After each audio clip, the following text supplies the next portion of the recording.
வணக்கம்.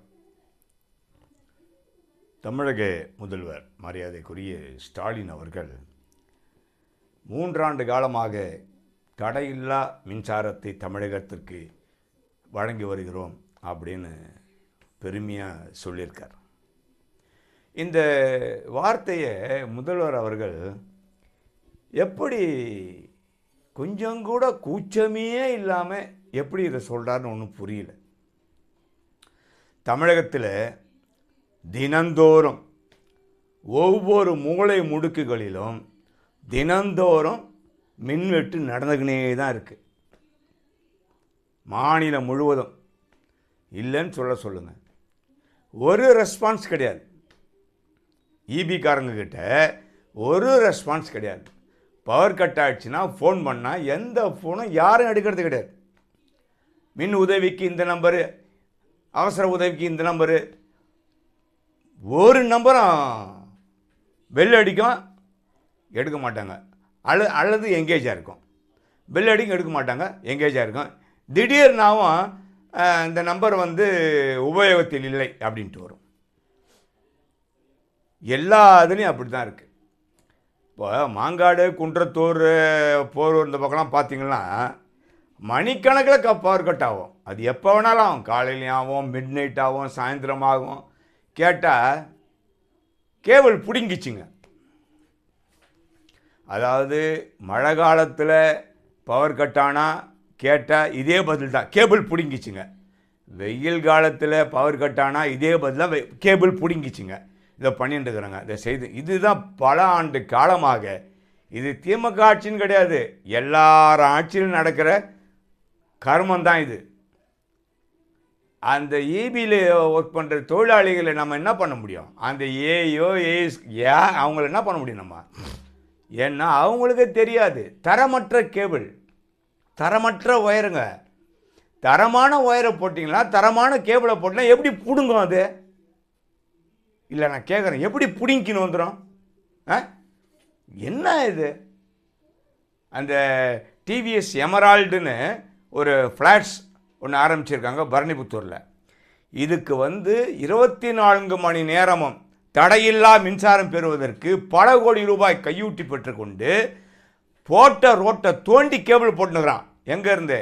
மாங்காட்டிலேருந்து, மாங்காடு சப்ஸ்டேஷன்லேருந்து வருது road cable. என்னங்கடா இது? ரோட்டை தோண்டி போடு. இப்போ தான் ரோடு போட்டாங்க, ரோட்டை தோண்டி வைக்கிறாங்களே பார்த்தா இவ்வளோ பெரிய கேபிள் போகுது. தோண்டி உள்ளே எடுத்துன்னு போகிறாங்க. இதுக்கு அந்த பகுதியில் இருக்கிற எல்லா ஊராட்சி மன்ற தலைவர், நகரமன்ற தலைவர், கவுன்சிலரு எல்லாருக்கும் லஞ்சம். இது ஒரு விடியல் ஆட்சி. ஒரு 2 நாளைக்கு முன்னால் ஆட்சி பாருங்கள், பவர் கட்டு. அப்படி பவர் கட்டு இது ரெகுலராக நடக்குது. முதல்வர்கள் தயவு செய்து இதெல்லாம் தெரியாமல் பேசாதீங்க. ஸ்டாட்டிஸ்டிக்ஸ் தெரிஞ்சுக்கின்னு பேசுங்க. தெரியாத உங்கள் இஷ்டத்துக்கு பேசாதீங்க. உங்களை யாரோ தவறான வழிநடத்தல் பண்ணுறாங்க, அதை கேட்டுக்கு நீங்கள் பண்ணுறீங்க. புரியுதுங்களா? ஒரு பக்கம் போலீஸ் அராஜகம்னா இந்த ஈபிக்காரங்க அதை விட அராஜகம் தாங்க முடியல. ஆனால் அவங்கள சொல்லியும் பிரயோஜனம் இல்லை. அவங்க என்ன பண்ணுவாங்க? தரமற்ற கேபிளும் தரமற்ற ஃபீஸும் இருந்தால் அவங்க என்ன பண்ணுவாங்க? பிடிங்க தான் செய்யும். அதை போய் மறுபடியும் அவங்க சொறி விடுவாங்க, மறுபடியும் பிடுங்குவோம். இதுதான் நான் ரெகுலராக நடக்கிறது. முதல்வர் அவர்களுக்கு இது தெரியாமல் பேசுகிறாருன்னு நினைக்கிறேன். பாவம். நம்ம என்ன பண்ண முடியும்? விடியல் ஆட்சி வரும், இந்த நாட்டு மக்கள் வெளிச்சமாக இருப்பாங்கன்னு சொல்லி தான் நம்மளாம் அவருக்கு ஓட்டு போட்டோம். இப்போ கூட ஒன்றும் குறைஞ்சி போயிடல. சாதிக்கும் மதத்திற்கும் தமிழக மக்கள் அப்பாற்பட்டவர்கள் அப்படிங்கிறது இப்போ பாராளுமன்ற தேர்தலில் முகத்தை கிழிச்சிட்டாங்க. சாதியை வச்சு மதத்தை வச்சு எங்களை விலைக்கு வாங்க முடியாது அப்படின்றத பாடம் கற்றுக் கொடுத்துட்டாங்க. இதிலேருந்தாவது முதல்வர் தெரிஞ்சுக்கணும், மக்கள் நம்ம பக்கம் இருக்கிறாங்க, அப்போ மக்களுக்கான பணிகளை நம்ம செய்யணும் அப்படின்னு தெரிஞ்சுக்கினா ரொம்ப நல்லது. இப்போது சமூக வலைதளத்தில் ஒரு பதிவு ஒன்று பார்த்தேன். அது உண்மையாக போயா எனக்கு தெரியாதுங்க.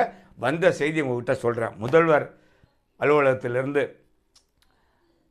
பிளாட்ஃபார்மில் கடை வச்சுருக்கிறவங்க, அதுக்கப்புறம் வாட்டர் கனெக்ஷன் கேட்குறவங்க, அதுக்கப்புறம் பில்டிங் அப்ரூவலு, பிளான் அப்ரூவலு, அப்புறம் அது எக்ஸ்டென்ஷன் பண்ணி வாங்க, இதுக்கெல்லாம் ரவுடி மாமூல், அதிகாரிகள் மாமூல், போலீஸ்காரர்கள் மாமூல், இதெல்லாம் யாராவது மாமூல் கேட்டு உங்களை மிரட்டினாங்கன்னா உடனடியாக இந்த தொலைபேசிக்கு தொடர்பு கொள்ளுங்க, உடனடியாக அந்த கைபேசிக்கு தொடர்பு கொள்ளுங்க, பயம் வேண்டாம் அப்படின்னு ஒரு சமூக வலைத்தளத்தில் ஒரு பதிவை பார்த்துங்க.